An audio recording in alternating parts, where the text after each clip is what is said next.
बिस्मिल्लाहिर्रहमानिर्रहीम नहमदुहु व नुसल्ली अला रसूलिहिल करीम अम्मा बाद फ़ाऊज़ु बिल्लाहि मिनश शैतानिर रजीम बिस्मिल्लाहिर्रहमानिर्रहीम। मैं होम्योपैथिक डॉक्टर ज़ीशान अहमद एक नई वीडियो एक नए टॉपिक के साथ आपकी खिदमत में हाजिर हूँ। आज का हमारा टॉपिक है डायबिटीज यानी शुगर।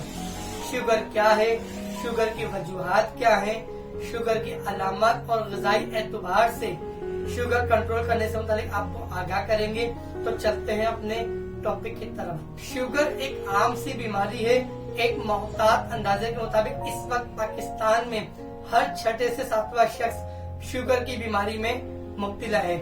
शुगर की वजूहात से मुतालिक अगर हम बात करें तो विरासत में शुगर का मिलना, लबलबे का सही या दुरुस्त काम ना करना, मोटापा, टेंशन, डिप्रेशन, एक्सरसाइज, वर्जिश को अपने डेली रूटीन में शामिल ना करना शुगर की बुनियादी वजूहात में शामिल है। शुगर की अलामत से मुतालिक अगर हम बात करें तो प्यास या पेशाब की शिद्दत का ज्यादा होना, जल्द थक जाना या थकावट का एहसास होना, जिस्मानी कमजोरी, दिन ब दिन वजन का कम होना, जख्मों का देर से बढ़ना, हाथ की हथेलियों और पाँव के तलवों में जलन का एहसास होना, औरतों में माहवारी की खराबी, पिंडली, टांगों और जिस्म में दर्द होना, हाथ पाँव में सनसनाहट का एहसास होना, खारिश, फोड़े, फुंसियों का होना, चेहरे पर बीमारी के असरात और मर्दों में अज़्व तासिल में सख्ती का खत्म हो जाना शुगर की बुनियादी अलामत में शामिल है। खून में शुगर की मिकदार के लेवल के हवाले से अगर हम बात करें तो नॉर्मल पेशेंट के जिस्म में नहार मुंह में 70 मिलीग्राम से 110 मिलीग्राम, जबकि नाश्ते के 2 घंटे के बाद खून में शुगर के लेवल की मिकदार 110 मिलीग्राम से 150 मिलीग्राम होती है। इसी तरह से शुगर के मरीज में नहार मुंह में खून में शुगर के लेवल की मिकदार 10 मिलीग्राम से 150 मिलीग्राम, जबकि नाश्ते के 2 घंटे के बाद 150 मिलीग्राम से 200 मिलीग्राम तक होती है। एहतियाती तदबीर के हवाले से हम बात करें तो शुगर के मरीज को चाहिए दांतों, मसूड़ों, हाथ पाँव की उंगलियों और नाखूनों की अच्छी तरीके से सफाई करें। एक्सरसाइज को अपने डेली रूटीन में शामिल करें। टाइम से खाना खाएं, टाइम से आराम करें। टेंशन, डिप्रेशन को अपने ऊपर हावी ना करें। शुगर के मरीज की ग़िज़ाई एहतियात से मुतालिक अगर हम बात करें तो शुगर के मरीज को चाहिए कि गाय, भैंस और मुर्गी के गोश्त से इज्तनाब करें। बकरे का गोश्त और मछली का गोश्त इस्तेमाल कर सकते हैं। इसी तरह से दाल, माश, दाल, चना और चावल जैसी ग़िज़ा से एहतियात की जाए। व्यूअर्स, आपने अगर अभी तक हमारा चैनल सब्सक्राइब नहीं किया तो चैनल सब्सक्राइब कर लें और बेल आइकॉन के बटन को प्रेस कर दें ताकि आने वाली तमाम नई वीडियोस आप तक बर वक्त पहुँच सकें। शुगर के मरीज को माहवारी की कमी, माहवारी की रुकावट और कफ की शिकायत नहीं होनी चाहिए।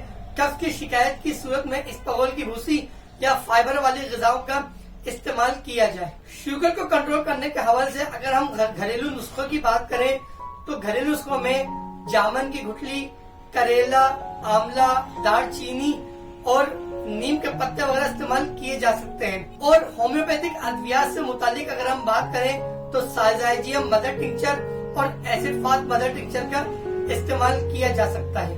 आखिर में अपने व्यूअर से बात करता चलूं कि हर बीमारी को लाकर शुगर की बीमारी से जोड़ दिया जाता है। जैसे जिन मरीजों का जख्म जल्दी नहीं बढ़ता तो उनको ये कह दिया जाता है कि आपको शुगर हुई है, जबकि गैंग्रीन के मरीजों का जख्म भी जल्दी नहीं बढ़ता।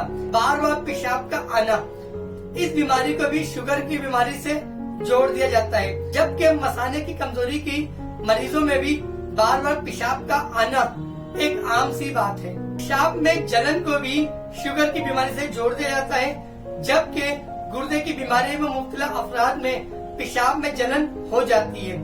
दिन ब दिन वजन का कम होना, इस बीमारी को भी शुगर की बीमारी से जोड़ दिया जाता है। जबकि मैदे और जिगर की बीमारी में मुब्तला अफराद का भी दिन ब दिन वजन कम हो जाता है। हाथ और पाँव के तलवों में जलन का होना, इस बीमारी को भी शुगर की बीमारी से मुंसलिक कर दिया जाता है। जबकि आपको ये बताता चलूं कि जिगर की बीमारी में मुब्तला अफराद के हाथ की हथेलियों और पाँव के तलवों में जलन हो जाती है। उम्मीद है आज का टॉपिक आपको पसंद आया होगा। वीडियो से बताइए किसी भी तरह की मालूमात के हवाले से डिस्क्रिप्शन में मेरा पर्सनल मोबाइल नंबर मौजूद है, आप कॉल करके मालूमात हासिल कर सकते हैं। इसी के साथ आपसे इजाजत चाहेंगे। एक नई वीडियो एक नए टॉपिक के साथ आपकी खिदमत में हाजिर होंगे। तब तक के लिए अल्लाह हाफिज।